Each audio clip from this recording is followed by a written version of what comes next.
सभी साथियों को जय हिंद। मैं आपका साथी डॉक्टर अशोक शर्मा एक बार फिर से आप सब लोगों के साथ आज की शानदार सेशन में हम लोग के फेनेटिक्स पढ़ेंगे, फेनेटिक सिंबल्स पढ़ेंगे, फेनेटिक साउंड्स पढ़ेंगे, उनका क्लासिफिकेशन पढ़ेंगे, किस प्रकार के क्वेश्चंस फेनेटिक्स में आ सकते हैं, सभी की बहुत डिटेल से हम चर्चा करेंगे, डिस्कशन करेंगे। उससे पहले आप लोगों को मैं एक टेस्ट सीरीज के बारे में जानकारी दे दूं। हम लोगों ने वीनस टेस्ट सीरीज शुरू की हुई है जो केवल इंग्लिश लैंग्वेज सेकंड के लिए है। 20 टॉपिक वाइज टेस्ट होने हैं, हर एक टॉपिक का टेस्ट होगा जिसमें 30 क्वेश्चंस होंगे। 10 मेजर टेस्ट होंगे जो कंप्लीट सिलेबस पर आधारित होंगे। हर एक क्वेश्चन पेपर में 30 क्वेश्चंस होंगे। बहुत इंपॉर्टेंट बात यह है इस टेस्ट सीरीज की कि प्रत्येक टेस्ट की पीडीएफ प्राप्त करेंगे और उसका प्रिंट निकलवा सकेंगे। प्रिंट निकलवा के आप उसका रिवीजन कर सकते हैं। एग्जाम के दौरान बहुत कम समय में आप रिवीजन कर लेंगे। ऐसा तो है नहीं कि आप एग्जाम के दिन मोबाइल फोन को देखेंगे, बहुत समय लग जाएगा। यदि आपके पास हार्ड कॉपी होगी तो आप फटाफट उसको देख लेंगे और रिवीजन कर लेंगे। प्रत्येक टेस्ट का वीडियो सोल्यूशन आपको मिलेगा जो हर एक क्वेश्चन को आपको समझाएगा। 500 इंपॉर्टेंट क्वेश्चंस आपको मिलेंगे। इनके अलावा इस प्रकार इस टेस्ट सीरीज में आपको 1400 क्वालिटी क्वेश्चंस मिलेंगे। टेस्ट सीरीज से संबंधित किसी भी प्रकार की सूचना आपको चाहिए, टेस्ट सीरीज आप ज्वाइन करना चाहें, पहला टेस्ट जो कि फ्री है वो प्राप्त करना चाहें, फीस वगैरह के बारे में जो भी जानकारी आप चाहें, आप इस नंबर पे व्हाट्सएप करेंगे, अपना नाम और अपने डिस्ट्रिक्ट का नाम लिख के भेज देंगे। दूसरी सूचना, हमने YouTube पे फ्री, मुझे बहुत ही गर्व होता है ये बात कहते हुए कि हमने YouTube पे रीड इंग्लिश लैंग्वेज सेकंड का लगभग कंप्लीट सिलेबस करवा दिया है। जो बच्चा आज पहली बार चैनल पे आया है वो चैनल की प्लेलिस्ट में जाइएगा, रीड इंग्लिश, वहां आपको लगभग 50 से ज्यादा वीडियोस मिलेंगे, कंप्लीट सिलेबस। ये टॉपिक फेनेटिक्स वाला करवाने के बाद में केवल और केवल मॉडल का टॉपिक बचेगा, वो भी मैं आप लोगों को बहुत जल्द करवा दूंगा। तो जो बच्चे टेस्ट सीरीज नहीं बाई कर सकते हैं, टेस्ट सीरीज नहीं ज्वाइन कर सकते हैं, वे भी अपना कंप्लीट सिलेबस यहां कर सकते हैं और ये कंप्लीट सिलेबस आपका पूरी तरह से फ्री होगा। तो आप जरूर देखिएगा। अब हम आज का टॉपिक शुरू करते हैं। बहुत ही शानदार टॉपिक है। क्या है इस टॉपिक का नाम देखिएगा, फोनेटिक्स। कोई भी इसको फोनेटिक्स नहीं बोलेगा। आज का जो टॉपिक है ये बोलने पर ही आधारित है। ये इसका सही ट्रांसक्रिप्शन लिखा हुआ हमने फोनेटिक्स बोलते हैं इसको। फे न पे जोर होता है फोनेटिक्स। यदि एग्जाम में ये पूछ लिया आप लोगों से कि यही वर्ड दे दिया और इसमें ओ को अंडरलाइन कर दिया और आपसे क्वेश्चन पूछ लिया कि बताइए अंडरलाइन साउंड कौन सी है, और आपको अलग अलग प्रकार के ऑप्शंस दे दिए और एक ऑप्शन ये दिया आपको, दूसरा ऑप्शन ये दिया आपको, और बहुत सारे जो ऑप्शंस हैं वो दिए सकते हैं। तो आपको कौन सा ऑप्शन सेलेक्ट करना है? ए है, ये किसकी साउंड नहीं है? ओ की साउंड नहीं है। क्लियर है? फोनेटिक्स में अपन क्या पढ़ेंगे? सिंबल्स इन इंग्लिश पढ़ेंगे। क्लियर होगी बात? एक एक चीज को आप लोग बहुत ध्यान से समझ लीजिएगा। फोनेटिक्स है क्या? Phonetics is the study of speech और साउंड। आपके सिलेबस में फोनेटिक सिंबल्स या साउंड लिखे हुए हैं। फोनेटिक सिंबल्स या साउंड की जो स्टडी होती है उसको फोनेटिक्स कहते हैं। क्लियर होगी? Phonetics describes sound. फोनेटिक्स जो साउंड को बताती है यूजिंग द सिंबल्स, वो किनको, वो साउंड को कैसे बताती है? उन सिंबल्स को यूज करती है। और वो सिंबल्स कौन से हैं? International phonetic alphabet. Symbols of what? International phonetic alphabet. जो अपन सिंबल्स यूज कर रहे हैं, जिस तरीके से अभी हमने ये सिंबल यूज किया, देखो ए का, ये ने का, ये टे का, ये सारे के सारे सिंबल्स हैं। इन सिंबल्स को क्या कहते हैं? इंटरनेशनल फोनेटिक अल्फाबेट के सिंबल्स हैं। क्लियर होगी बात? एग्जाम में आपसे क्वेश्चन पूछा जा सकता है कि IPA, what does IPA stand for? IPA का फुल फॉर्म क्या है? तो आप बताएंगे इंटरनेशनल फोनेटिक अल्फाबेट। क्लियर होगी बात ये?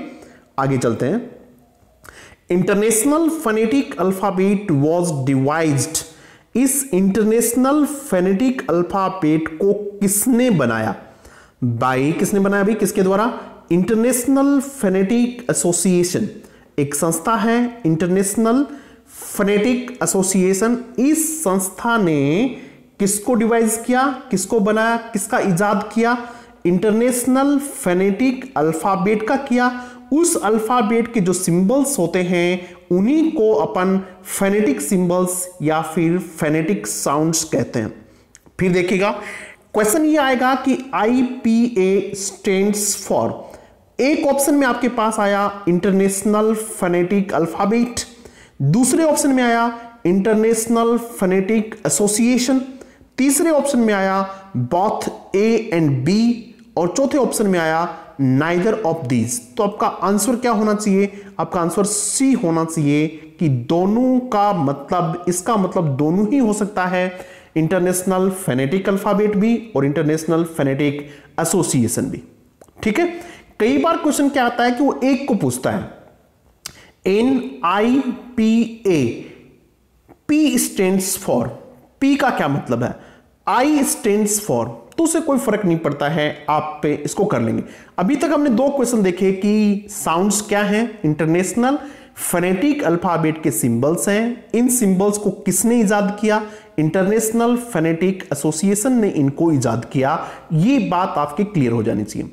RP, रिसीव्ड प्रोनाउंसिएशन, एक नाम और बोलते हैं इनको, वो कौन सा बोलते हैं? Received pronunciation. तो कई बार आपको मिलेगा कि RP में ऐसा है, कौन सी साउंड है, कौन सी है। तो RP से आपको डरना नहीं है। RP का मतलब भी क्या होता है? रिसीव्ड प्रोनाउंसिएशन होता है। क्लियर है? अब एक वर्ड आपको और देखना है, वो है फोनिम्स। ये PHONEME, फोनिम्स। इसको प्लूरल करते ऐसा लग जाएगा, इसको बोलते हैं फोनिम। फोनिम, ठीक है।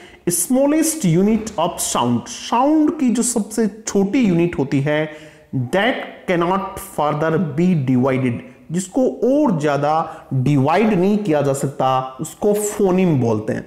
यानी साउंड को क्या कहा जा सकता है? फोनिम भी कहा जा सकता है, फोनिम्स भी कह सकते हैं साउंड्स को। तो साउंड्स को क्या कह सकते हैं? सिंबल्स कह सकते हैं, साउंड्स कह सकते हैं, फोनिम्स कह सकते हैं, इंटरनेशनल अल्फाबेट कह सकते हैं। इंटरनेशनल अल्फाबेट्स किसने बनाए? इंटरनेशनल फोनेटिक एसोसिएशन ने। क्लियर होगी बात?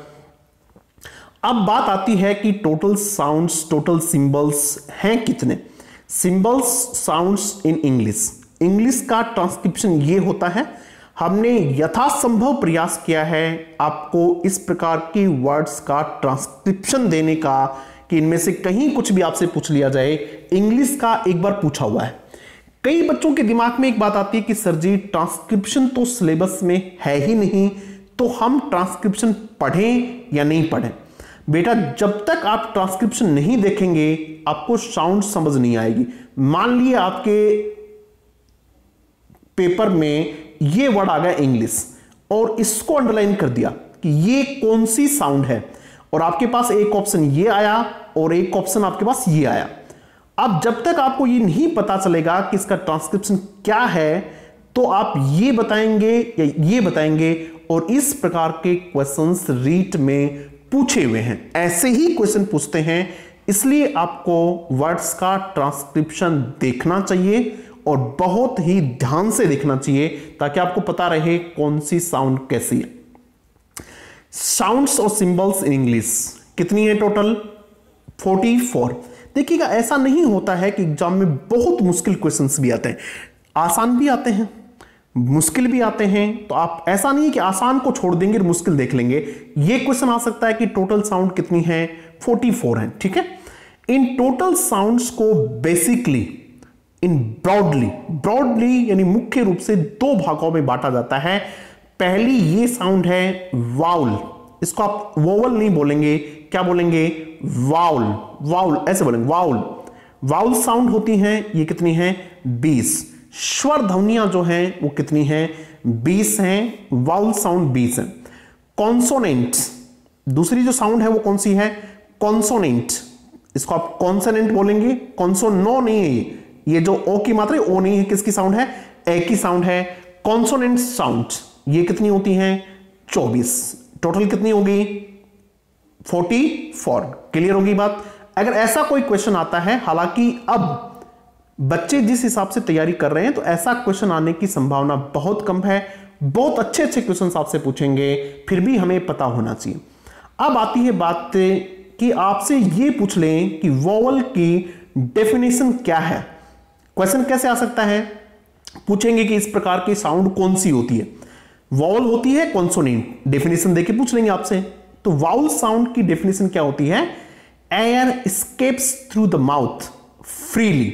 जब साउंड को प्रोडक्शन होता है, जब वो साउंड बोली जाती है, जब वो साउंड बोलती है, तब air escapes through the mouth freely. हवा जो है वो मुंह से बिल्कुल फ्रीली आती है, विदाउट एनी ऑब्स्ट्रक्शन, बिना किसी बाधा के। जब आपके मुंह से आवाज निकल रही है और वो बिना किसी बाधा के निकल रही है, विदाउट एनी ऑब्स्ट्रक्शन, तो वो साउंड कौन सी होगी? वाउल साउंड होगी।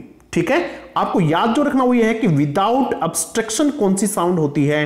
तो विदाउट ऑब्स्ट्रक्शन जो साउंड होती है वो वाउल साउंड होती है। ठीक है, हो सकता है आपको ये नहीं पूछे, ये दे दें without any structure in the vocal cord. Vocal जो कॉर्ड होते हैं, यहां वोकल कॉर्ड होते हैं अपने गले में, जहां से साउंड पैदा होती है, उनमें बिना किसी स्ट्रक्चर के, बिना किसी खिंचाव के, बिना किसी तनाव के, बिना किसी सिकुड़न के यदि आवाज बनती है, आवाज निकलती है, तो उस साउंड को कौन सी साउंड कहते हैं? वाउल साउंड कहते हैं। देखिए क्वेश्चन कैसे आएगा।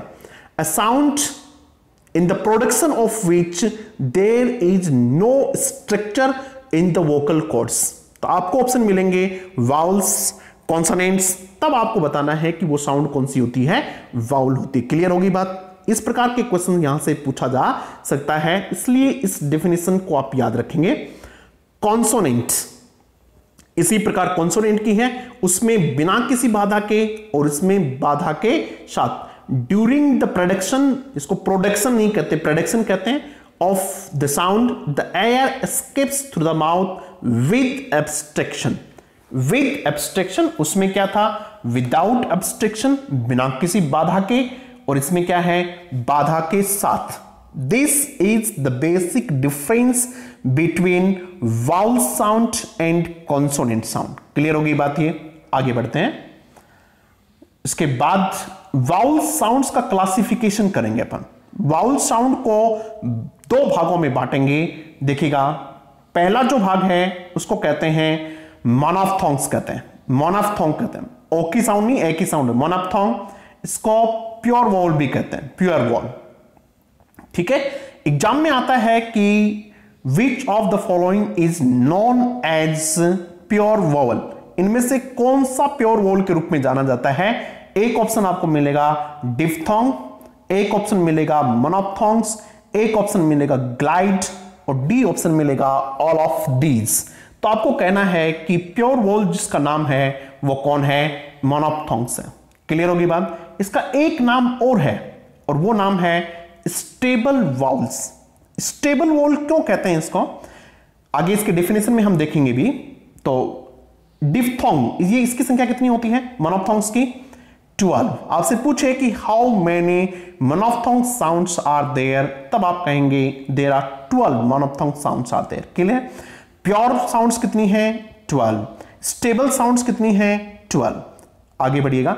डिफ्थोंग्स, डिफ्थोंग्स का दूसरा नाम है ग्लाइड्स। क्या नाम है इसका? ग्लाइड। ग्लाइड का मतलब तो फिसलना। इस प्रकार से एक स्थान से दूसरे स्थान पर चला जाना ग्लाइड कहता है, और ग्लाइड की जो संख्या होती है वो 8 होती है, 8 होती है। आपसे सीधा सीधा क्वेश्चन पूछा जा सकता है कि ग्लाइड किसे कहते हैं? सेकंड ग्रेड में एक बार क्वेश्चन पूछा हुआ है। डिफ्थोंग का दूसरा नाम क्या है? ग्लाइड्स है। ग्लाइड की संख्या कितनी होती है? 8 होती है। अब हम इनकी डेफिनेशंस ढूंढने का प्रयास करेंगे कि मोनोफ्थोंग की परिभाषा क्या होती है और डिफ्थोंग की परिभाषा क्या होती है। वोवल दैट इज स्पोकन, वे स्वर जिनको बोला जाता है विद एग्जैक्टली वन टोन, इसमें एक ही टोन होती है, and one mouth articulatory position, इसको समझिएगा क्या कहना चाह रहा है, और एक ही पोजीशन होती है। जब वो स्वर बोला जाता है तब पोजीशन होती है, आर्टिकुलेटर्स की जो पोजीशन होती है वो एक ही पोजीशन होती है, उसकी पोजीशन चेंज नहीं होती है, इसीलिए इसको क्या कहते हैं, स्टेबल भी कहते हैं, STABLE, स्टेबल।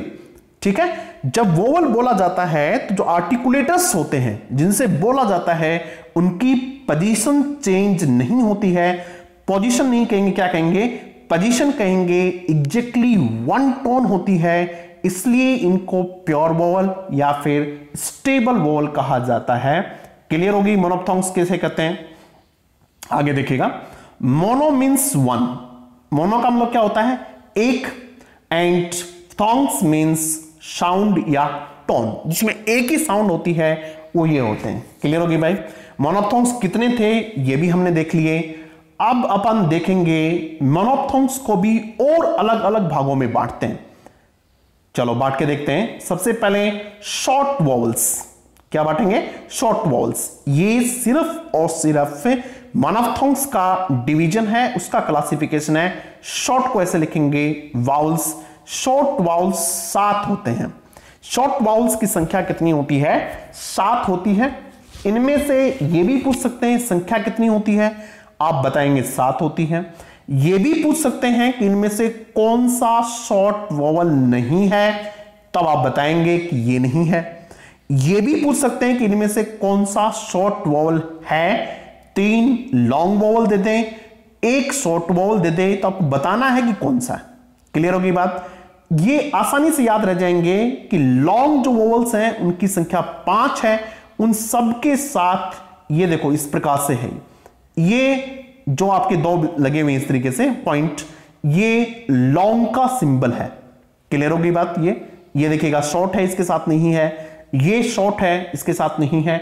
एग्जाम में जो पूछा जाता है वो ये पूछा जाता है कि ये साउंड शॉर्ट है या फिर लॉन्ग है। 1-2 बार पूछा हुआ भी है कि ये साउंड शॉर्ट है या लॉन्ग है, तो कंफ्यूज नहीं होना है, ये निश्चित रूप से शॉर्ट साउंड है, लॉन्ग साउंड नहीं है।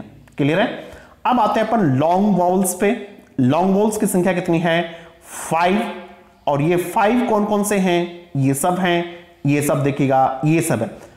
हम इन एक एक साउंड को अच्छे तरीके से पढ़ेंगे। ये बड़ी ई की साउंड है, ये ऊ की साउंड है, ये आ की साउंड है, ये सब बातें एक एक 44 की 44 साउंड्स को अपन एक एक को पढ़ने की कोशिश करेंगे, उनके बहुत सारे एग्जाम्पल्स लेने की कोशिश करेंगे। लेकिन आज की क्लास में तो एक थियरी वाली क्लास हो पाएगी ये, क्योंकि इतने में बहुत हो जाएगा। उसके बाद फिर नेक्स्ट क्लास जो होगी उसमें इसकी प्रैक्टिस करवाएंगे आपको। डिफ्थोंग्स, अभी हमने देखा कि डिफ्थोंग का दूसरा नाम क्या है, क्या है अभी दूसरा नाम बताइएगा, ग्लाइड्स। क्यों कहते हैं इसको ग्लाइड, देखिएगा, diphthong is a vowel sound, यही पूछ लिया जाए आपसे कि diphthong is dash dash dash sound, vowel sound, consonant sound, both of these, इस प्रकार से क्वेश्चन आ जाए तब ध्यान रखेंगे इसको। In which the tongue changes position, tongue articulator होती है, टंग की पोजीशन जो होती है वो चेंज होती है to produce the sound of 2 vowels, क्योंकि 2 होते हैं इसमें साथ, डाई का मतलब 2 होता है, डिप्थोंग्स में 2 साउंड एक साथ होती हैं, जिस प्रकार से देखो ये हैं, तो एक के साथ जब दूसरी बोलते हैं तो टंग की जो पोजीशन चेंज होती है, उस पोजीशन चेंज होने की वजह से इसको क्या कहते हैं, ग्लाइड्स कहते हैं, या फिर इसको डिप्थोंग्स कहते हैं। क्लियर होगी बात? ये इसको अपन 2 भागों में बांटेंगे। किसको? 2 भागों में बांटेंगे। पहला कौन सा, सेंटरिंग वाउल्स, ये सेंटरिंग वाउल्स हैं, ये ए की साउंड है, ए ये ए की साउंड है, ऊ ये ए की साउंड है।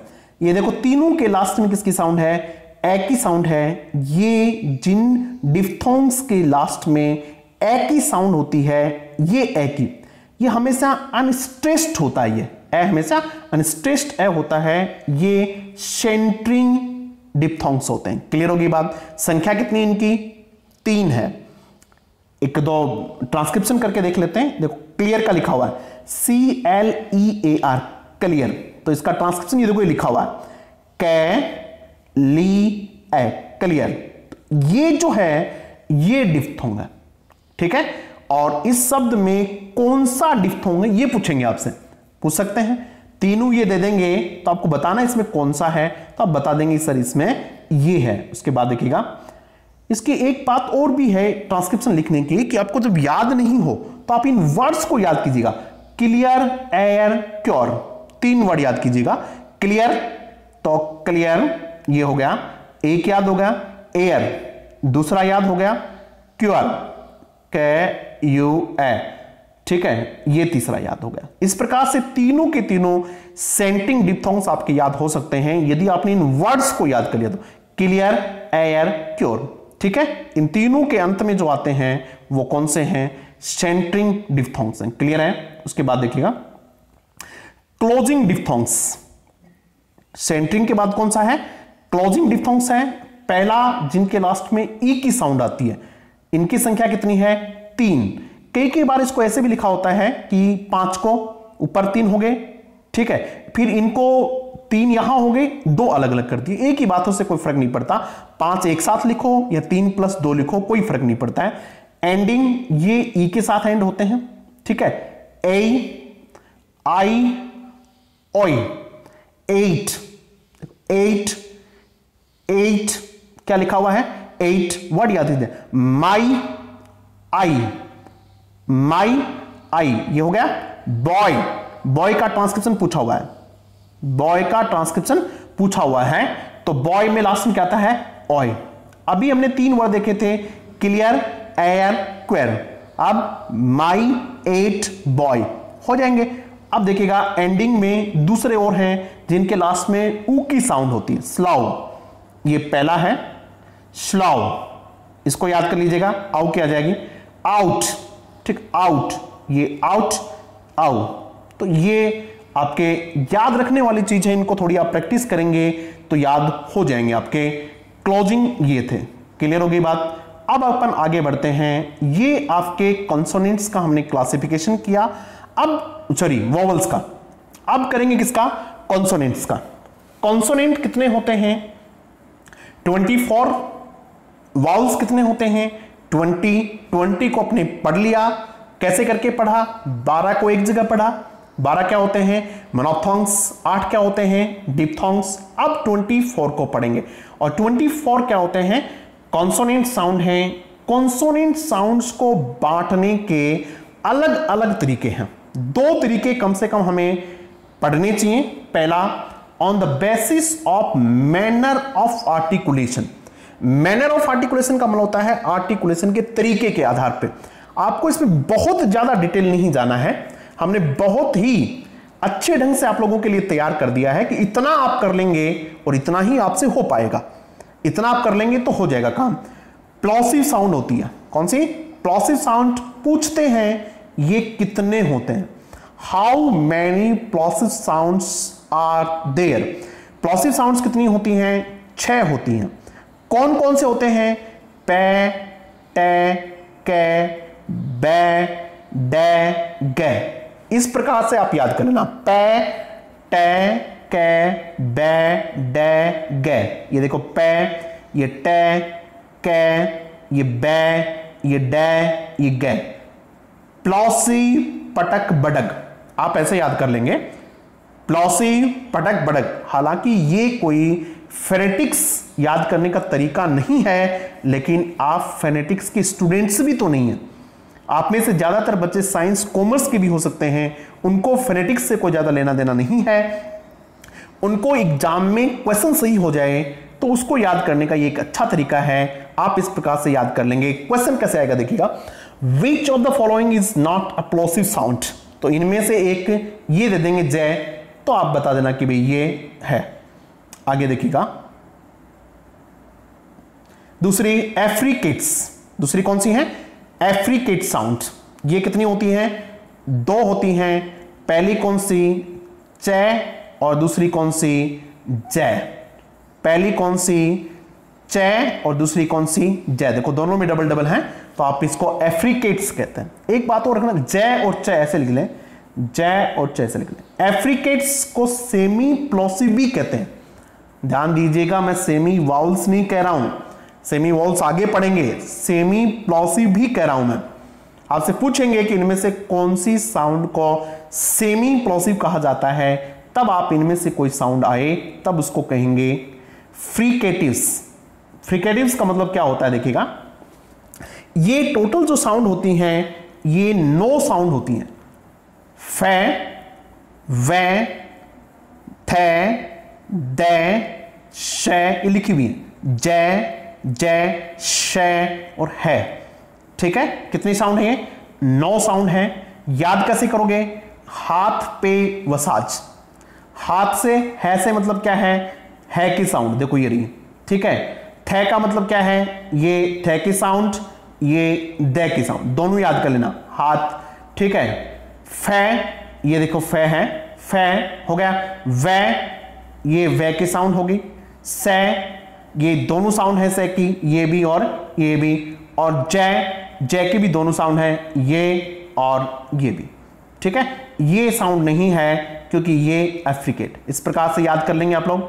वीडियो को 2-3 बार देख लीजिएगा, जब आपको लगे कि भाई चीजें कम समझ में आ रही क्योंकि बहुत नई चीज है आपके, तो एक बार वीडियो को अब देख लें और एक बार 1-2 दिन बाद फिर से देख लीजिएगा। हो गया। उसके बाद में देखें नेसल साउंड्स कौन सी होती हैं, जो नाक के में बोली जाती हैं। ये 3 साउंड होती हैं, मैं, ने और ये अंग की साउंड होती है। लेटरल, ल है, एक ही साउंड है। अप्रोक्सीमेंट्स, ये रे, वे, ये की साउंड है। क्लियर हो गई बात? अप्रोक्सीमेंट्स, रे, वे, ये की साउंड होती है। आगे देखिए, अब एक क्वेश्चन आता है कि सेमी वाउल्स कौन से हैं? सेमी वाउल्स कौन से हैं? तो वे और ये 2 साउंड है। ये वे की साउंड है, ये की साउंड है। ये को ऐसे नहीं लिखें, कई बार गलती से ऐसा लिख दिया जाता है और फिर उसको डिलीट करना होता है।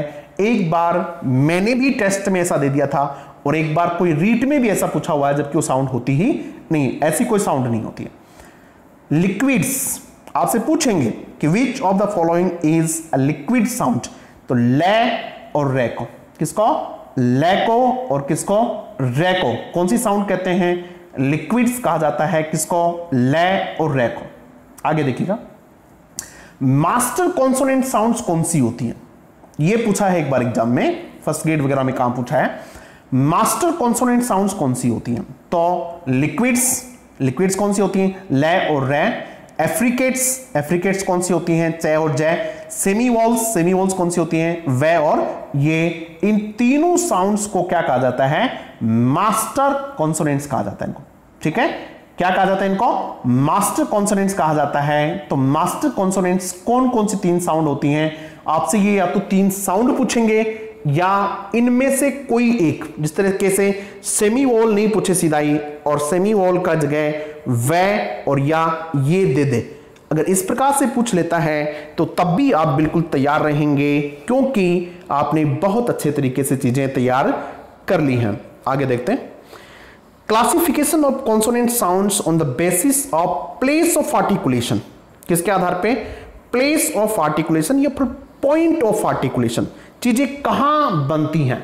ठीक है, इसके बारे में बहुत ज्यादा नहीं करना कि ऐसे ऐसे बनती हैं, आपको सिर्फ याद रखने हैं कि बाइलेबियल कौन सा होता है, लेबियोडेंटल कौन सा होता है। याद तो आपको रखनी चाहिए, क्योंकि आपके सिलेबस में साउंड सी हैं, तो हो सकता है कोई साउंड आपसे पूछ ले। बाइलेबियल, पे, बे और मैं, ये बाइलेबियल होते हैं। आप बोल के दिख लो, एक जगह से आती है इनकी साउंड, पे, बे, मैं। आप बोल के दिखिएगा, आपके दोनों जो लिप्स हैं वो मैच करेंगे, जुड़ेंगे दूसरे से। पे, बे, मैं बोल के देखेंगे आप लोग, तो पता चल जाएगा कि इसको बाइलेबियल क्यों कहते हैं। ठीक है, फिर लेबियोडेंटल, फे, वे, इनको क्या कहते हैं? लेबियोडेंटल। नोट कर लीजिएगा, कहीं भी याद कर लीजिएगा। डेंटल, आप सब जानते हैं डेंटल से 2 ही साउंड होती हैं, एक थे की और एक दे की। इसमें से ये थे की साउंड है, ये दे की साउंड है। ये एल्वियोलर में होते हैं टे, डे, ने, ले, से और जय। ये कौन सी साउंड है? एल्वियोलर साउंड है। याद कीजिएगा, समझिएगा, पोस्ट एल्वियोलर ये सिर्फ रे की साउंड होती है। ठीक है, आपसे बहुत लंबी होंगी उनमें से नहीं पूछेंगे, कोई जो एक एक दो दो साउंड होंगी वो आपसे जरूर पूछेंगे। जिस तरह से मैंने आपसे पूछ लिया कि पोस्ट एल्वियोलर साउंड कौन सी है, तो एक ही साउंड आपको याद रखनी चाहिए। डेंटल साउंड कौन सी है, ये आपको याद रखनी चाहिए। पोस्ट प्लेटो एल्वियोलर है ये। ठीक है, कौन सी है? प्लेटो एल्वियोलर। ये है चे, जय, जय, श, ये साउंड है, याद रखेंगे आप लोग। पैलेटल ये की साउंड होती है। वेलर कौन कौन सी साउंड देखिए, कै, गे, वे और अंग, ये जो साउंड है किसकी है? अंग। और ग्लोटल होती है वो साउंड होती है। ग्लोटल कौन सी साउंड होती है साउंड होती है। आपको इतना ही याद रखना है कि कौन सी साउंड कौन सी कैटेगरी में आती है साउंड है। आपको नीचे 4 ऑप्शन दे सकता है, ग्लोटल, वेलर, पैलेटल, पैलेटो एल्वियोलर। तो इनमें से कौन सी साउंड ये है तो आपको बताना पड़ेगा फिर। ठीक है, इसलिए आपको इसको ध्यान रखना है। अब आगे आते हैं अपन active articulators and passive articulators. ये भी एग्जाम में पूछा जा सकता है कि इनमें से कौन सा तो एक्टिव आर्टिकुलेटर है और कौन सा इनमें से पैसिव आर्टिकुलेटर है। एक्टिव का मतलब जिसमें मूवमेंट बनता है, जो हिलचल होती है। एक्टिव आर्टिकुलर्स लोअर लिप्स, ऊपर वाला जो लिप होता है ये, एंड टंग आपकी जीभ, ये क्या है? एक्टिव आर्टिकुलेटर्स है। पैसिव आर्टिकुलेटर्स, पैसिव आर्टिकुलेटर्स का मतलब होता है कि साउंड के प्रोडक्शन के दौरान उनमें मूवमेंट नहीं होता है। सॉरी, ये लोअर लिप था और टंग हो गई। एक्टिव आर्टिकुलेटर्स में कौन कौन होते हैं? लोअर लिप, अब देख लीजिएगा कौन सा लिप मूवमेंट करता है, आपको पता चल जाएगा। नीचे वाला करता है, टंग जीभ मूवमेंट करती है। पैसिव आर्टिकुलेटर्स में कौन सा होता है? अपर लिप, ऊपर वाला लिप जो है इसमें किसी प्रकार का मूवमेंट नहीं होता है। अपर टिथ, ऊपर वाले टिथ में। और roof of the mouth, roof of the mouth आप देखिएगा जीभ के ऊपर वाले हिस्से में एक छत्ती है, हार्ड है, इसको पैलेट कहते हैं ये भी। और द रियर वॉल, पीछे की जो वॉल होती है, ये पैसिव आर्टिकुलेटर्स हैं। क्लियर होगी बात? एक्टिव आर्टिकुलेटर्स क्या होते हैं, पैसिव आर्टिकुलेटर्स क्या होते हैं, ये आपके समझ में आ गई होगी। अब देखिएगा एक क्लासिफिकेशन और होता है, वॉइस्ड एंड वॉइसलेस साउंड्स। देखते हैं कौन सी होती हैं। A voiced टैब बोला जाता है इसको। A voiced sound is one in which the vocal cords vibrate, जिसको पैदा करने में, जिसके बोलते समय आपकी वोकल कॉर्ड्स वाइब्रेट करेंगे, तब तो वो कौन सी साउंड है? वॉइस्ड। और जहां वाइब्रेट नहीं करते हैं वो कौन सी है? Voiceless. A voiceless sound is one in which these do not vibrate। याद रखने पड़ेंगे आपको वॉइसलेस साउंड कितनी है और वॉइस्ड साउंड कितनी है। देखिएगा वॉइसलेस जो है वो सिर्फ कॉन्सोनेंट्स होते हैं, वॉवल सारे के सारे वॉइस्ड होते हैं। वाउल साउंड्स, दोबारा सुन लो, वाउल साउंड सारी की सारी वॉइस्ड होती हैं, जबकि वॉइसलेस जो साउंड होती हैं वो कॉन्सोनेंट्स होती हैं। कॉन्सोनेंट में भी कौन कौन सी होती हैं वो देख लीजिएगा, पे, टे, कै, से, शे, है, चे, फे और थे। आप इनको कैसे भी अपने हिसाब से तैयार कर लीजिएगा। 1 2 3 4 5 6 7 8 9, ये 9 ही साउंड वॉइसलेस साउंड्स हैं। चाहे कॉन्सोनेंट में पूछ लें चाहे टोटल में पूछ लें, तब कितनी साउंड है? 9 ही साउंड हैं जो वॉइसलेस हैं, बाकी सभी साउंड वॉइस्ड हैं। देखिए आगे, voice sound, rest of the consonants are voiced. बचे हुए सारे के सारे कैसे हैं? वॉइस्ड, इसलिए उनको याद करने की जरूरत नहीं, याद कर लोगे तो हो जाएंगे। All 20 vowel sounds are voiced, सारी की सारी 20 साउंड वॉइस्ड होती हैं। वॉइस साउंड कितनी है टोटल? कितनी है टोटल की बात कर रहे हैं, टोटल 44 है टोटल साउंड, उनमें से 9 कितनी हो गई? वॉइसलेस। तो वॉइस्ड साउंड कितनी है टोटल? 35। आपसे पूछा जाए कि कितनी वॉइस्ड वॉवल साउंड है, तो सारे ही क्या है? ठीक है, कैसे भी घुमा फिरा के पूछे आपसे, आपका जवाब ये ही रहना चाहिए। उसके बाद देखिएगा, यस, तो इस प्रकार से हमने एक थियरी वाला जो पोर्शन था उसको क्लियर कर लिया है। अब इसकी एक क्लास और करेंगे जिसमें लगभग देखो बहुत सारे ट्रांसक्रिप्शन हमने किए हुए हैं, लगभग 300 वर्ड हैं ट्रांसक्रिप्शन के। तो अगली क्लास जब भी हमारी होगी हम कोशिश करेंगे कि 300 वर्ड की प्रैक्टिस आपसे करवा दें, और कहाँ ईडी डे बोला जाता है, कहाँ ईडी टे बोला जाता है, ठीक है, कहाँ ईएस जय बोला जाता है, कहाँ इज बोला जाता है, ये सब चीज़ें भी हम उस क्लास में करने का प्रयास करेंगे। Thank you very much.